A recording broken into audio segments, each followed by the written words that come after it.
सूर्य सा हो जाए निरंतर धावे, ताही अखंड अनंत अनादि अछेद अवेद सुवेद बतावे। नारद के सुख व्यास रहे, पछहारन को पुण्य पार न पावे। ताही अहिर की छोहरिया छछिया भर छाछ पे नाच नचावे। ताही अहिर की छोहरिया छछिया भर छाछ पे नाच नचावे। सगली गोपी जिन परमात्मा का दर्शन करने के लिए इंद्र जी, ब्रह्मा जी, वरुण जी सारे जी लाइन में खड़े रहते हैं, वो गोपियां भगवान को ताड़ी दे देकर नचा रही हैं। भगवान को इतना नचाया कि ठाकुर जी टेढ़े हो गए। आप किसी मंदिर में चले जाओ, राम जी सीधे मिलेंगे लेकिन ठाकुर जी टेढ़े ही मिलेंगे, टेढ़े ही खड़े रहते। तू टेढ़ा, तेरी टेढ़ी री नजरिया। भगवान टेढ़े हैं, बंसी भी टेढ़ी, देखते भी टेढ़े हैं। और कभी कभी लीला भी टेढ़ी ही होती है, लीला भी टेढ़ी है। सगरी गोपियों ने खूब नचाया। भगवान गए 3 दिन तक गोकुल में भगवान नहीं निकले। कमर में बड़ी दर्द है ना, निकले कैसे? सगरी गोपी व्याकुल हो गई ठाकुर के दर्शन के लिए। ये कहा छुप गया है चित चोर। श्याम माखन चुराते चुराते अब तो दिल भी चुराने लगे हैं।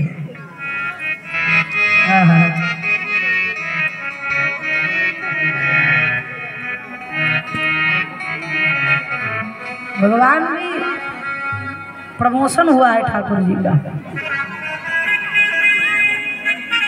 माखन चुराते थे भाई, सबकी प्रोग्रेस होता है तो ठाकुर जी का भी भया।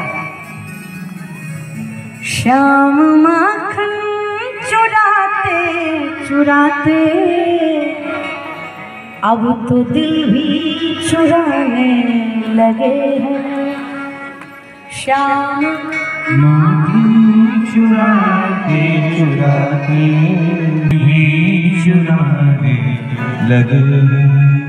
श्याम माखन चुराते चुराते अब तो दिल भी चुराने लगे। सुनेंगे आप लोग इस भजन को? हाँ आइए बजाओ। श्याम माखन चुराते चुराते, श्याम माखन चुराते चुराते अब तो दिल भी चुराने लगे हैं। माखन चुराते चुराते चुराते चुराते अब तो दिल भी चुराने लगे। श्याम माखन चुराते चुराते, माखन चुराते चुराते चुराते चुराते अब तो दिल भी चुराने लगे। राधा रानी को लेकर कन्हैया, राधा रानी को लेकर कन्हैया, अब तो रास नचाने लगे हैं। राधा रानी को लेकर अब तो रास नचाने लगे हैं। श्याम माखन चुराते अब तो दिल भी चुराने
अब तो रास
दिल भी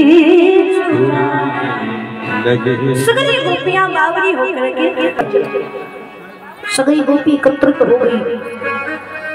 100 गोपी है, झुंड बना करके यशोदा जी की महल में हो। अरे यशोदा जी सुनती हो, यशोदा मैया घर से बाहर निकली तो गोपियों के झुंड को देख 100 गोपियां हैं, एक गोपी यशोदा जी से बात करती है और 99 गोपी खड़ी होकर के ठाकुर जी का दीदार करती है, उनको बोल नहीं पा रही। एक मैया से रिझावे तो सगरी गोपी भगवान का दर्शन करे। बोल भक्त वत्सल भगवान की। 25 मिनट बचा है, 25 मिनट साइलेंट मोड में रहिए आप, बस 25 मिनट। आज के लिए इतना ही दुख है, 25 मिनट और चुप रहना है बस। भगवान सगरी गोपी आपस में बात करती, मैया तेरो कन्हैया 1 नंबर का चोर है। मैया ने सोचा सुना तो मैंने भी था, आज कन्फर्म हो गया। मैया ने कहा क्यों रे लाला तू चोरी करता है? भगवान ने कहा ना मैया, ये सगरी गोपी झूठ बोले, तुझे लगता है तेरा लाला चोरी करेगा? भगवान रोनी सी सूरत बना ली, मैया को विश्वास है। मैया से गोपियां कहती अरे अकेले नहीं आता, आता है मटकी फोड़ता है, स्वयं खाता है, मंडली को खिलाता है, जो बच जाता है बंदरों को बुलाकर खिला देता है, ऐसो तेरा छोड़ा। गोपियों ने कहा कि बिना मांगे दे दिया करो। गोपियों ने कहा इतना सीधा नहीं जितना तू समझ रही है। मैं कहती हूँ लाला अगर माखन खा ले तो कहता अरे मैं कोई मांगने वाला हूँ, मेरे घर में माखन की कमी है क्या? बुलाने से आता नहीं और चोरी करने से बात नहीं आता। अच्छा अब तो मैया प्रसन्न हो रही भगवान की लीला सुनकर। एक सखी ने कहा मैया पता है छुपाकर माखन रखने से भी नहीं बचता। बोले अच्छा, बोले क्यों? बोले एक दिन मैंने सीका टांगा, सीका के ऊपर मटकी, मटकी के अंदर माखन छुपाकर रख दिया, रात में मेरे घर में प्रवेश कर गया, जब इसको मटकी नहीं मिली, माखन नहीं मिली, बोले फिर क्या किया? बोले अरे मत पूछ, मेरी बिटिया खटिया पर लेटी थी तो मेरी बिटिया की प्रवेश किया और जब माखन नहीं मिला तो मेरी बिटिया की चटिया खटिया की पटिया में बांध दी। अब रात का समय था, जब उसकी चटिया खटिया की पटिया सुनी तो बिटिया डर गई। डर के मारे रात में बेचारी उठी भागने के लिए, तो खटिया लेकर के उठी क्योंकि चटिया तो पटिया में बंधी। डर के मारे भागी। तब तक मैंने फिर सपूत को भागते देख लिया तो मैंने कहा लाली तू चिंता मत करो, ये नंद का छोड़ा कोई होगा ना। अब तो महाराज मैया खिलखिला कर हंस पड़ी। एक सखी ने कहा बच्चों की छोटी चुटिया खटिया के पटिया में बांधे समझ में आता है, ये तो बड़ों को भी नहीं छोड़ता। बोले वो तेरे साथ क्या कर दिया? तो एक सखी कहती एक दिन मेरे घर में प्रवेश किया और मैंने जहाँ पर मटकी टांगी थी, मटकी के नीचे चूल्हे की राख बिखेर दिया था कि रात को आएगा, मटकी फोड़ेगा, माखन सारा राख में मिलेगा, राख वाला माखन खाएगा, दिमाग ठिकाने आ जाएगा। तो पहुंचा, राख में मिला माखन खाया तो इसका स्वाद गड़बड़ा गया। बोले फिर क्या किया? बोले मत पूछ, हम पति पत्नी लेटे थे। बोले फिर? बोले गया चुपचाप और मेरी चोटी और मेरे पति की दाढ़ी एक में बांध दिया। अब रात को मेरे पति को प्यास लगी थी तो बेचारे पानी पीने के लिए उठने लगे। पानी पीने के लिए उठे, सोई उनकी दाढ़ी खींची। बोले बावरी हो गई, मेरी दाढ़ी खींच रही है। मैं उनसे कहती आप मेरी चोटी खींच रहे हो। दोनों झगड़ने लगे। झगड़ते झगड़ते प्रकाश में जाकर देखा मेरी चोटी उनकी दाढ़ी एक में बंधी। जब मैंने चोटी को अलग किया तो द्वार पर हंसकर कहता भाभी आनंद आया कि नहीं आया? इतना करने के बाद देखने के लिए खड़ा था। ऐसा तेरा उत्तर दबाला। अब तो मैया बड़ी प्रसन्न। क्यों रे लाला, तेने ऐसी हरकत करी, भगवान बिल्कुल मुंह लटका ले जैसे चेहरे पर 12 बज रहा। मैया को लगाने नहीं, मेरा लाला ऐसा नहीं कर सकता, बच्चों को बिगाड़ दे रहा। भगवान कहते मैया अगर ये सब कहते हैं कि हम चोर हैं तो इनसे कह दो किसी दिन हमने पकड़ कर दिखा दे। भगवान जानते हैं कि उनको पकड़ना बड़ा संभव है, किसी दिन पकड़ कर दिखा दो। भगवान से मैया ने कहा देखो एक काम करो, तुम सब मेरे पुत्र का नाम बर्बाद कर रही हो, किसी दिन पकड़ कर दिखाओ तब मानूंगी कि मेरा लाला चोर है। अब सगरी गोपी तो पीछे हो गई क्योंकि कन्हैया को पकड़ना आसान नहीं। एक गोपी जिसका नाम था प्रभावती, बड़ी चालाक थी। उसने हिम्मत नहीं हारी, उसने सोचा मैं इसको पकड़ कर दिखाऊंगी। भगवान की मंडली में जो प्रभावती का देवर था वो पूरे गांव की सूचना लेकर आता था, बताता कि आज किसके घर में क्या बना है, किसके घर में चोरी करने लायक है, उसी का देवर। तो एक दिन की बात, प्रभावती के पति का जन्मदिन था तो प्रभावती अपने पति की पसंदीदा बहुत सारी डिश बनाई थी। बड़े पकवान बनाए, मिष्ठान बनाए, रबड़ी रसमलाई बनाई और आंगन में बैठ करके सीका टांगा। सीका के अंदर मटकी के अंदर माखन और सीका के बगल में ही, मटकी के बगल में छोटी सी घंटी टांग दिया। लाला आएगा, मटकी फोड़ेगा तो घंटी बजेगी तो पकड़ा जाएगा। और आंगन में खड़ी होकर के अपने देवर को सुना कर कह रही है स्वामी चिंता मत करिए, आज मैंने बहुत प्रकार का व्यंजन बनाया है, ताजे माखन निकाले। अब तो उसके देवर के मुंह में पानी आया। आज तो अपने घर में अटैक करना चाहिए महाराज। दौड़ा गया, बोले कन्हैया आज मेरे घर में चोरी कर। भगवान ने कहा तू अपने घर में खुद ही कह रहा चोरी करने, काहे को? बोला लाला आज मेरे घर में बड़े अच्छे पकवान बने, चल मेरे साथ। भगवान ने कहा देखो प्रभावती बड़ी चालाक है, उसके घर में दिन में चोरी करना ठीक नहीं। उसके देवर ने कहा चिंता मत करो, मेरी भाभी अभी यमुना जी में जल भरने के लिए गई, तब तक हम लोग खा पी कर निकल आएंगे। अच्छा भगवान पहुंचे। प्रभावती दरवाजा बंद करके ऐसे लगा करके गई थी जल भरने के लिए। भगवान मंडली के साथ पहुंचे और पहुंच करके भीतर से दरवाजा लगा दिया जैसे प्रभावती ने लगाया था, पता न चले लोगों को। मधुमंगल ने कहा कन्हैया बड़ी जोर से भूख लगी, वो मटकी है जल्दी तोड़। भगवान ने कहा अरे रात की बात दूसरी है, दिन में आए हो चोरी करने के लिए, तनी नजर घुमा कर देख लो कहीं कैमरा उमरा तो नहीं लगा है। चोरी करोगे और सीसीटीवी कैमरे में कहीं फोटो आ गई तो सीधे अरेस्ट कर लेगी, अच्छे से देखो। भगवान ने नजर घुमा घुमा कर देखी तो सीका के बगल में घंटी टंगी। भगवान ने कहा वो देखो कैमरा लगा हुआ है। प्रभावती बड़ी चालाक है। भगवान ने घंटी को देखा तो कहा कि देवी जी ऐसा है, जब तक माखन खावे तब तक बोलना मत। अब तो घंटी ठाकुर जी की आदेश का पालन करने लगी, बिल्कुल साइलेंट मोड में चली गई। भगवान ने मटकी फोड़ी, माखन नीचे गिरा और सगरे वाल वाल माखन उठा उठा कर खाने लगी। कन्हैया की जय, कन्हैया की जय, जिसकी खाओ उसकी गाओ। तो भगवान ने माखन दिया, सगरे ग्वाल वाल खा रहे, सबने खाकर पेट भर लिया।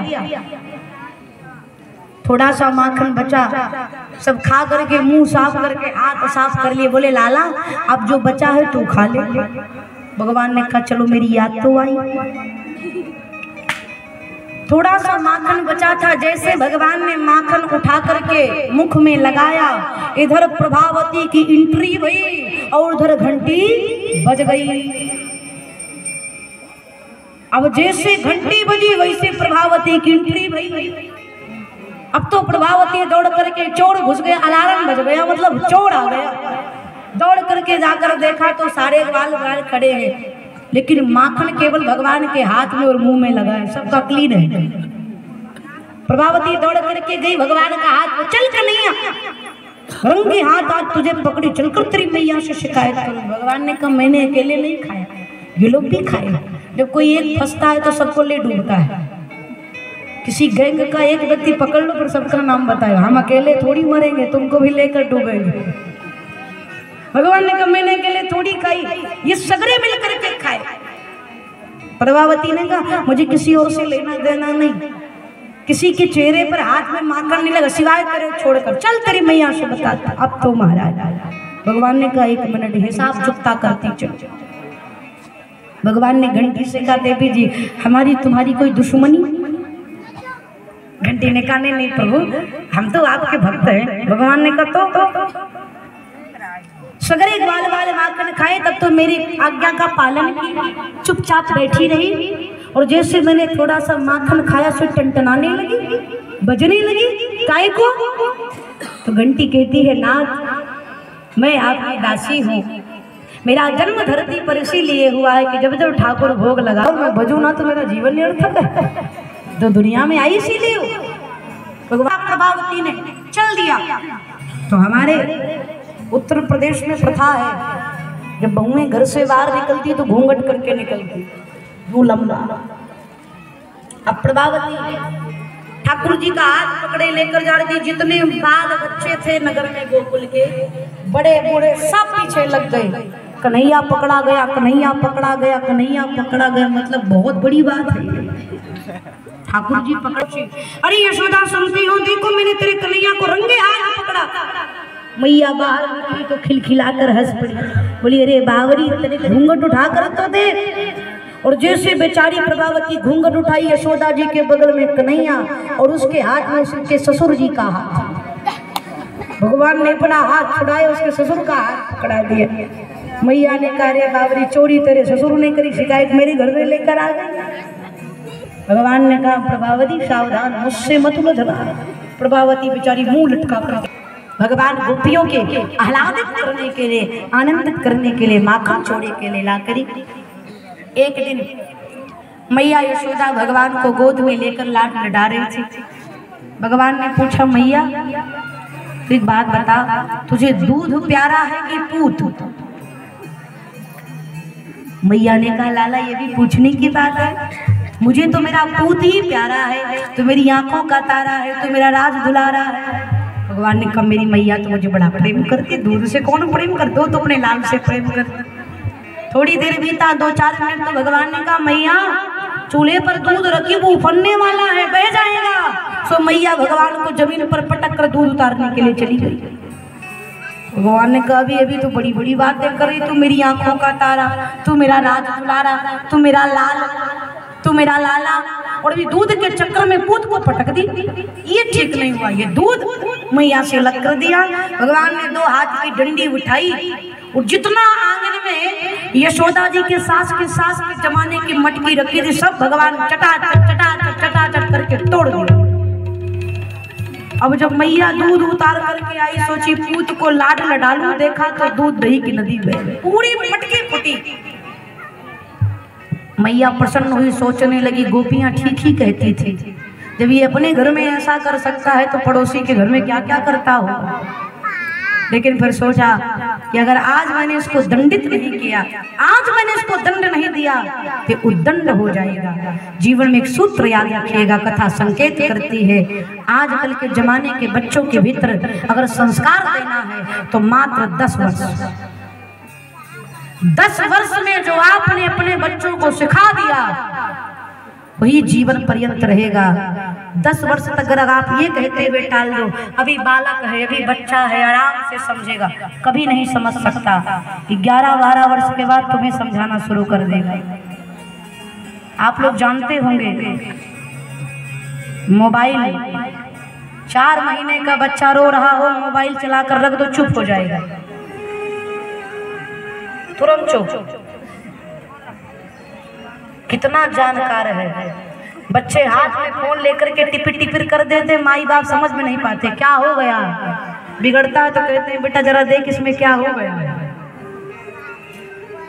50 साल के पिताजी मोबाइल नहीं बना पाएंगे, लेकिन 15 साल का बालक खराब मोबाइल बनाकर दे देंगे। अब बच्चे मल्टीमीडिया जन्म ले रहे हैं। कहूँ आपको, मैया ने कहा अगर आज मैंने मटकी फोड़ने से उसको दंड नहीं किया तो दंड हो जाएगा। छोटी छोटी गलतियों को नजरअंदाज नहीं करना है, उस पर ध्यान रखना है। मैया ने जिस डंडी से ठाकुर जी ने मटकी फोड़ी थी वही डंडी हाथ में लेकर, अब जैसे छड़ी देखा तो इससे ठाकुर जी डर गए। आगे आगे कन्हैया, पीछे पीछे मैया। भगवान भाग रहे हैं, यशोदा दी दौड़ रही है, ठहर जा कन्हैया, ठहर जा। भगवान ने कहा मैया काहे को ठहर जाऊं, क्या करेगी? मैया ने कहा तेरी पूजा करूंगी, रुक तो सही। भगवान ने कहा मैया पूजा करने के लिए छड़ी की क्या जरूरत? बोली बेटा इसी से पूजा करूंगी, ठहर तो सही। अब कन्हैया भाग रहे हैं, जिस परमात्मा के भ्रुकुटी तिरछी करने मात्र से संसार में प्रलय आ सकता है, वो जगदीश मैया यशोदा की छड़ी को देखकर भयभीत हो रहे हैं। मैया दौड़ते दौड़ते थक गई, बोले लाला रुक जा। भगवान ने कहा मैया पहले छड़ी फेंक तब रुकूंगा, और मैया ने छड़ी उठाकर फेंक दिया, रख दिया नीचे। और जैसे छड़ी हाथ से छूटी तो यशोदा के हाथ में ठाकुर का हाथ आ गया। कितना सुंदर संकेत। यशोदा है जीवात्मा, कृष्ण है परमात्मा। ध्यान से समझना इस पंक्ति को।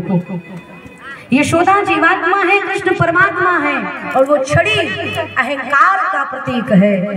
जब तक जीव अपने जीवन से अहंकार रूपी छड़ी को नहीं घटाएगा, भगवान की प्राप्ति होने वाली नहीं है। हम डॉक्टर हैं, भगवान से मिलूंगा, कभी नहीं मिलेंगे। हम भगवान के दास हैं, तब भगवान की प्राप्ति होगी। मैया भगवान को पकड़ी और दाम माने रस्सी, उदर माने पीठ। भगवान का एक नाम दामोदर पड़ा। उखल में भगवान को बांधा। यहाँ पर 2 भाग है। मैया यशोदा बांधने लगी तो 2 अंगुल रस्सी छोटी पड़ गई। 2 अंगुल क्या है? पहला जीव का पुरुषार्थ, दूसरा भगवान की कृपा। मेरी बात थोड़ी गंभीरता से समझिएगा। जीव का पुरुषार्थ और भगवान की कृपा। जब तक जीव कर्म नहीं करेगा, भगवान की कृपा की अनुभूति नहीं होगी। खेत में बीज डालना पड़ता, उसकी सिंचाई गुड़ाई करनी पड़ती, तब जाकर अनाज होता है। कर्म करने के बाद जो समय बचता है उसका नाम है प्रतीक्षा। प्रतीक्षा करिए, फल मिलेगा। जैसे आपके घर में टीवी का बोर्ड हो, लाइट का बोर्ड हो, पंखे का स्विच हो, हाँ स्विच लगा है, आप जानते हैं कि बटन दबाने से पंखा चलने लगेगा। पावर हाउस से पावर आ गया है, समझिएगा ध्यान से। पावर हाउस से लाइट आ गई है बोर्ड में। अगर आप बटन नहीं दबाओगे तो क्या लाइट जलेगी? और दूसरा, पावर हाउस से पावर ना आया फिर कितनों बटन दबाओ, पंखा चली का हो? नहीं ना। बोर्ड में जब तक पावर हाउस से पावर नहीं आएगा तब तक लाइट नहीं जलेगी, और पावर हाउस से पावर आ गया हो, स्विच ना दबाओ तब भी लाइट नहीं जलेगी। तो जो बोर्ड में पावर आता है वो भगवान की कृपा का पावर है, और हम जब तक कर्म रूपी स्विच नहीं ऑन करेंगे तब तक भगवान की पावर की अनुभूति होने वाली नहीं है। इसलिए पहले कर्म करिए, फिर भगवान की कृपा पर निर्भर रहिए। मैया ने वही किया, उखल में बांधा, यमलार्जुन के वृक्ष थे नलकूबर मणिमणि, भगवान ने आज उनका उद्धार करके उनके धाम को भेजा। 2 देवर्षि नारद द्वारा शापित थे, भगवान ने कृपा करी। भगवान गोकुल से वृंदावन की ओर प्रस्थान करते हैं। नाम वृंदावनम नाम पश्यव्य नवकाननम, गोप गोपी गवाम सेव्यम तृणाद वीरधरम, वृंदावनम गोवर्धनम। यमुना पुली नालिचा बिच्छा से दुतमा प्रेति राम माधव पूर्णो। भगवान वृंदावन के प्रस्थान करते हैं जहाँ पर यमुना महारानी है, गिरिराज भगवान है। भगवान वृंदावन में जाकर अनंत लीला को करते हैं। यद्यपि ये कल का प्रसंग है लेकिन आज होगा। 7 वर्ष की अवस्था में भगवान ने गोवर्धन लीला करी, शेष चर्चा हम कल करेंगे। सारे ब्रजवासी के साथ भगवान इंद्र की पूजा छोड़ करके बैलगाड़ी पर 56 प्रकार का भोग लेकर के गए। ब्रजवासी 7 कोस के गोवर्धन जी महाराज को स्नान कराने के लिए भगवान ने मानसी गंगा को प्रकट किया। मानसी गंगा प्रकट हुई, राज भगवान को स्नान कराया, हल्दी चंदन पुष्प का लेप लगवाया। एक स्वरूप में भगवान ब्रजवासी के साथ खड़े हैं, दूसरे स्वरूप में भगवान शंख चक्र गदा पद्म चतुर्भुज रूप धारण करके गिरिराज जी की शिला पर विराजमान होते हैं। बोले गिरिराज भगवान की। सारे ब्रजवासी भगवान को भोग अर्पण करने लगे। समस्त ब्रजवासियों के द्वारा भाव रूपी प्रदान के 56 भोग को भगवान चतुर्भुज रूप धारण करके ग्रहण करने लगे। सारे ब्रजवासियों ने भोग अर्पण किया, जो बचा सारे ब्रजवासी खाए और झूम झूम कर भगवान गोवर्धन भगवान की परिक्रमा लगाने लगे, पूजन करने लगे। आइए इसी भजन के साथ में वाणी को विश्राम देंगे। शेष प्रेम के साथ भाव के साथ अपने स्थान पर खड़े हो जाएंगे। जो जहाँ पर हैं वहीं पर खड़े होकर के गोवर्धन भगवान की परिक्रमा लगाएंगे। जो हम कहेंगे लो और अर्पण करके तन मन धन, चलो रे चले सब गोवर्धन।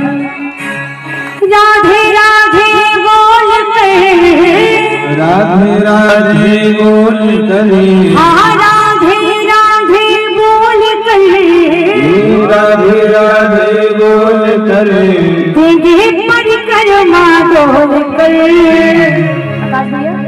ये 200 ग्राम 250 ग्राम को पीछे करो। आइए प्रेम के साथ भाव के साथ ताली की सेवा देते हुए अर्पण करके तन मन धन, चलो चले सब गोवर्धन। बहुत ही भाव से हमसे